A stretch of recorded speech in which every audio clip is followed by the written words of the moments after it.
우리는 지금 고난주간을 보내고 있습니다. 그래서 우리가 사순절의 이 말씀을 묵상하면서 또 이 고난주간 특별 새벽 기도회를 통해서 매일매일 예수님의 행적과 말씀을 나누고 있지요. 오늘은 특별히 이 고난주간의 예수님의 공생의 3년 기간 중에 가장 중요한 십자가를 향한 예수님의 그 예루살렘에 입성하시는 그 여정길을 마가복음을 중심으로 살펴보려고 합니다.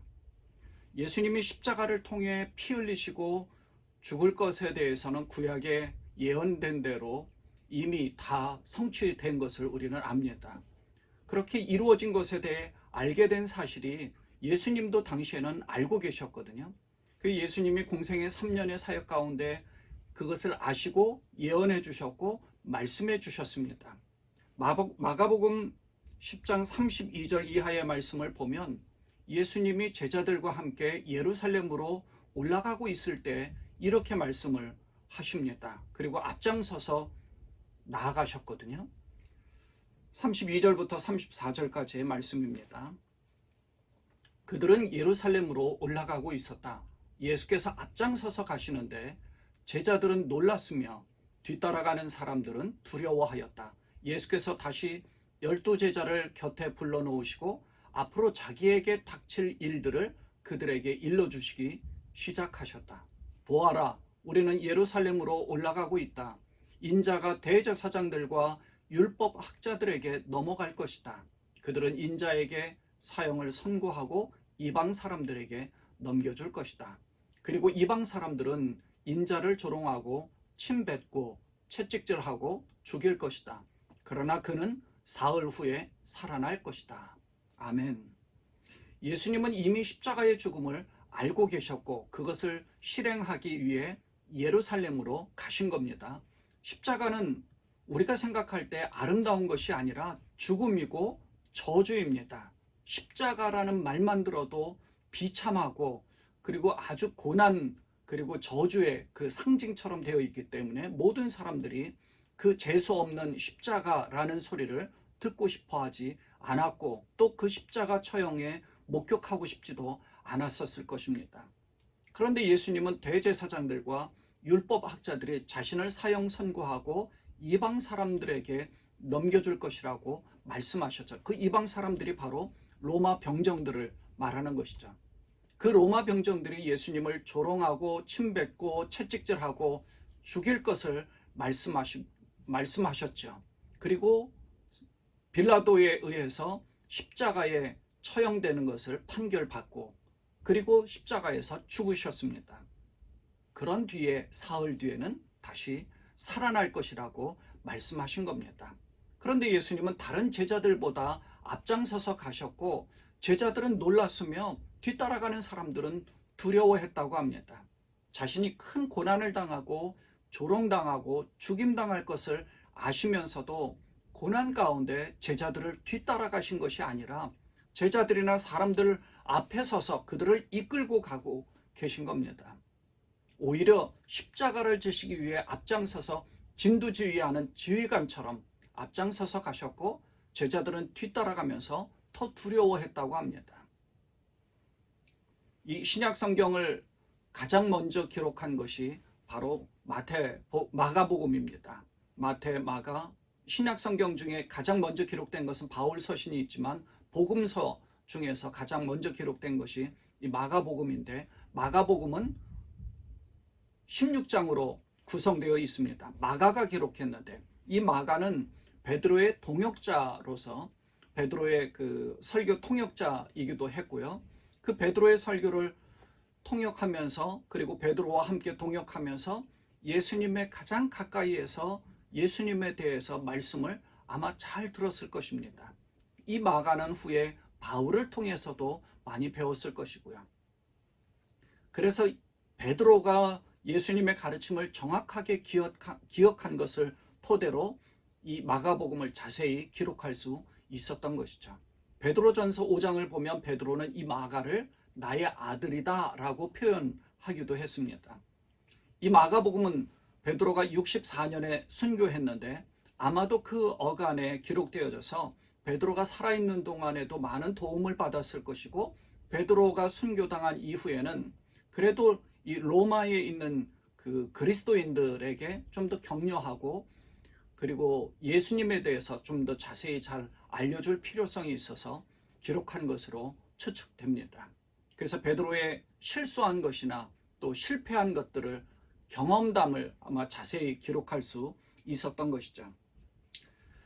마가복음은 다른 복음서와 달리 예수님의 탄생 기사나 어린 시절에 대한 언급이 없습니다. 하나님의 아들 예수 그리스도의 복음의 시작이다 라는 말로 시작되었고, 이사야 선지자의 예언적인 말씀에 의해 세례 요한이 등장하고 예수님이 오셔서 세례를 받고 복음을 전파하는 것으로 시작이 됩니다. 그렇게 공생애가 시작되면서 세 가지 사역을 하셨죠. Teaching, Preaching, Healing. 가르치시고 천국 복음을 선포하시고 모든 병과 약한 것을 고쳐주시고 귀신을 쫓아내시는 그러한 사역을 감당하십니다. 그리고 이 마가복음 6장에 보면 오병이어의 엄청난 표적을 보여주셨습니다. 그걸 경험한 사람들이 예수님을 왕으로 모시려고 하니까 급하게 제자들과 함께 배를 타고 건너편으로 가셨고, 그리고 혼자 기도하러 올라가셨습니다. 그렇게 산에 올라가셔서 기도하고 내려왔는데 그 배는 이미 저 바다 한복판에 있었던 거예요. 그런데 사람들이 너무 두려워했던 겁니다. 배 안에 있던 제자들과 사람들이. 그래서 예수님이 한밤중에 바다 위를 걸어서 제자들이 탄 배로 오시기도 하셨습니다. 물 위를 걸어오신 그 예수님의 아주 엄청난 그 하나님의 권능을 볼 수 있었죠. 사람들은 그걸 경험합니다. 바다를 잔잔케 하신 그것도 사람들이 경험을 하게 되었죠. 그리고 7장에 가서 이방인 지역인 두로로 가셔서 그곳에서 이방 여인의 자녀를 치유하시고 다시 갈릴리로 오셔서 귀 먹고 말 더듬는 자를 치유하시면서 제자들이 영적으로 들을 수 있는 귀가 열리고 복음을 전파하는데 주저하지 않도록 영적인 교훈을 주신 겁니다. 그리고 8장에 가서 눈에 보이지 않는 맹인의 눈을 뜨게 해주시면서 제자들에게 영적인 눈이 떠지기를 원하신 겁니다. 마가는 그것을 자세하게 영적인 의미로 기록을 한 것이죠. 그리고 가이사랴 빌립보에서 베드로가 주는 그리스도십니다 라고 고백을 하게 됩니다.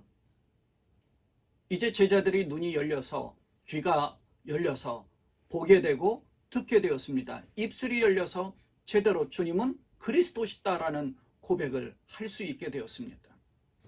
이제 제자들이 그 영적인 의미를 깨달은 것이죠. 조금 그때 주님이 그리스도시라는 베드로의 고백이 있으면서 주님이 고난을 당하고 죽어야 한다는 것을 가르쳐 주신 겁니다. 마가복음 8장입니다. 8장 29절부터 31절에 이렇게 말씀합니다. 예수께서 그들에게 물으셨다. 그러면 너희는 나를 누구라고 하느냐? 베드로가 예수께 대답하였다. 선생님은 그리스도이십니다. 예수께서 그들에게 엄중히 경고하시기를 자기에 관하여 아무에게도 말하지 말라고 하셨다. 그리고 예수께서는 인자가 반드시 고난을 받고 장로들과 대제사장들과 율법 학자들에게 배척을 받아 죽임을 당하고 나서 사흘 후에 살아나야 한다는 것을 그들에게 가르치기 시작하셨다. 아멘. 이 마가복음요, 총 16장으로 되어 있어서 딱 그 절반인 8장에서 이런 일이 있고, 그리고 나서 십자가를 지시기 위해서 예루살렘으로 여정이 시작이 됩니다.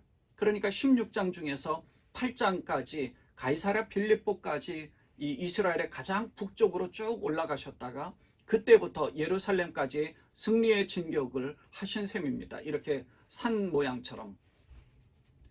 9장에서는 변화산상에서 엘리야와 모세와 더불어 함께 하신 것을 베드로, 야고보, 요한과 함께 보셨고, 그 이후에 마가복음 10장에서는 하나님 말씀을 선포하신 후에 예루살렘으로 행하실 때 가장 앞장서서 가신 것을 우리가 조금 전에 읽어보았죠. 그것을 기록한 겁니다. 그러니까 그리스도시라는 신앙 고백 이후에 십자가의 여정이 시작이 된 겁니다. 그리고 11장에서 종려주일로 보내는 예루살렘의 일주일의 여정이 시작된 겁니다. 첫날 곧 종려주일 예루살렘에 입성하셨습니다. 이 일주일의 여정이 어떻게 되는지를 살펴보고 마무리하겠습니다. 예루살렘에 입성하실 때 예수님은 제자들에게 사람이 한 번도 타본 적이 없는 아주 어린 나귀를 타고 구에서 예루살렘에 들어가게 되었습니다. 사람들은 겉옷과 종려나무 가지를 이 길에 깔고 호산나 찬송을 부르며 예수님을 맞이했습니다. 온 인류를 구원하시기 위한 고난의 시작이 그때부터 시작이 되었는데, 그렇게 호산나를 외치던 그들은 며칠 후에 예수님을 십자가에 못 박으라는 함성으로 바뀌게 되죠. 월요일, 그 이튿날인 월요일에는 성전 안으로 들어가셔서 성전을 청결케 하셨습니다. 성전으로 들어가는 길목에 열매 없는 무화과 나무를 저주하셨는데, 그 다음날 아침에 이 무화과 나무는 뿌리째 말라버렸습니다. 이는 이스라엘의 영적 상태를 의미하는 것으로 이스라엘이 그렇게 완전히 말라버렸다는 것이죠. 열매를 맺지 못하는 우리들을 질타하시는 상징적 의미를 우리에게 보여주시면서 하나님을 믿으라고 하셨고 기도하라고 하셨습니다. 그리고 성전 안에서 매매하는 자들을 다 내쫓으셨는데, 성전 안에서 제사장들과 결탁된 아주 더러운 이득을 취하는 그러한 일들을 꾸짖으시고 내 집은 만민이 기도하는 집이다 라고 선포하신 겁니다. 우리의 내적인 청결을 촉구하신 것이죠. 화요일 성전에서 가르치시면서 과부의 두 렙돈을 칭찬하십니다. 성전 안에서 종교 지도자들이 예수님을 어떻게든 올무에 걸리게 하려고 이런 질문 저런 질문을 합니다. 세금을 내야 하느냐 말아야 되느냐, 그런 질문으로부터 아내가 죽으면 그 다음 셋째, 넷째, 다섯째 그 아내가 되면 나중에는 어떻게 누구의 아내가 되느냐, 뭐 이런 말도 안 되는 그 율법으로 뭔가 올무에 걸리게 하는 그런 질문들을 하죠. 그 질문 그럼에도 불구하고 그 가르침을 정확하게 가르쳐 주셨습니다. 이후에 외식적으로 길게 기도하고 자신을 뽐내는 종교 지도자들을 경계하라고 하시면서 그때 가난한 과부의 두 렙돈을 칭찬하시면서 이와 같은 믿음을 촉구하신 겁니다. 자기의 모든 것들을 주님을 위하여서 드린 이 아름다운 여인의 모습, 그게 얼마만큼 액수가 중요하고 양이 중요하고 그리고 얼만큼 드렸느냐 이런 것이 중요하고 이런 것이 아닙니다.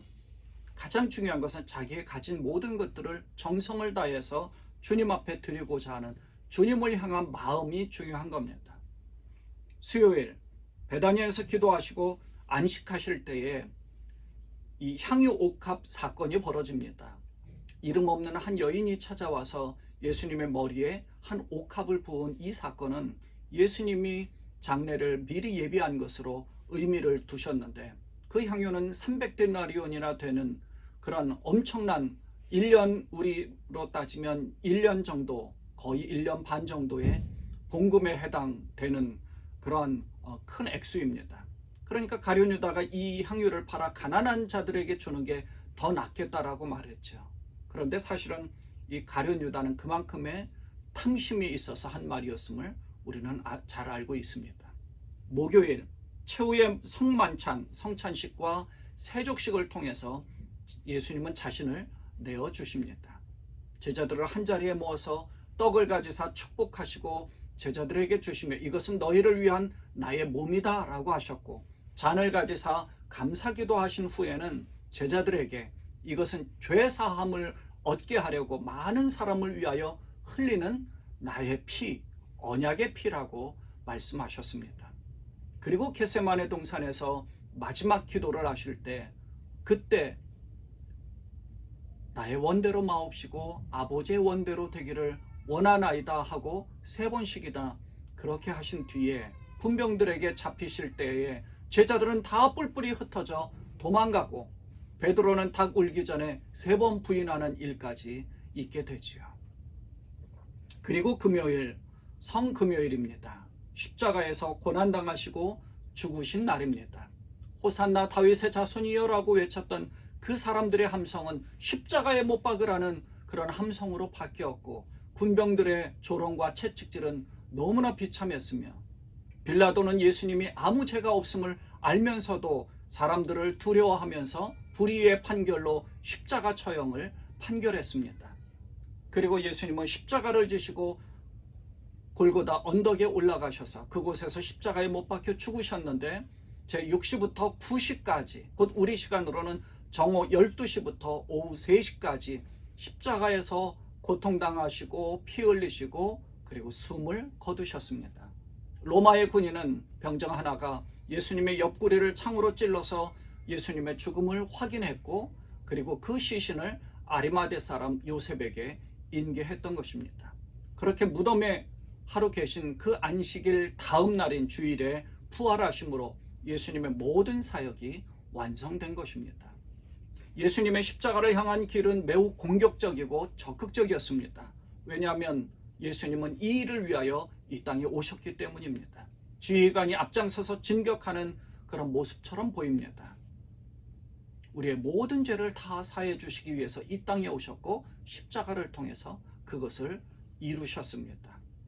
그만큼 우리의 모든 죄는 십자가를 통해서 다 용서되어졌고, 우리는 하나님께로 갈 수 있는 길이 열려졌습니다. 주님은 우리에게 온 천하에 다니며 만민에게 복음을 전파하라고 말씀하신 뒤에 승천하셨습니다. 우리는 그 뒤에 성령이 우리에게 임하셔서 지금 우리는 성령과 함께 사는 성령 시대, 교회 시대에 살고 있습니다. 우리 모두가 이 말씀처럼 맡겨진 주의 사역을 잘 감당하면서 복음을 증거하고 말씀을 증거하여서 온 백성들이, 우리 주위에 있는 사람들이 구원 얻기에 충분한, 그리고 말씀을 전하기에 능력, 성령 안에서 이 일을 감당할 수 있는 능력이 가득하기를 소원하면서 그들에게 복음을 증거하는 일에 최선을 다해야 될 줄로 믿습니다. 여러분 주위에 있는 모든 분들이 이 부활주의를 통하여 또 주님 앞에 나오고 그리고 구원받기를 간절히 소망합니다. 기도하겠습니다. 하나님 아버지, 참 감사합니다. 예수님의 십자가의 길, 그리고 십자가를 지기 위하여서 가이사랴 빌립보에서 주는 그리스도십니다라는 고백 이후에 고난당하고 십자가를 지고 죽어야 된다는 사실을 알려주시면서 그 이후에 예루살렘으로 오셔서 십자가를 지신 것을 우리는 보게 됩니다. 구약의 예언대로 모든 것이 다 성취되어졌습니다. 우리는 그 예수님을 믿고 주님 앞에 나아가 정말 주께서 말씀하신 이 모든 사역들을 잘 감당하는 그런 우리가 되기를 소망합니다. 부활의 주님과 함께하는 우리 모두가 되게 하여 주옵소서. 우리 지금 예수님의 이름으로 감사하며 기도드리옵나이다. 아멘.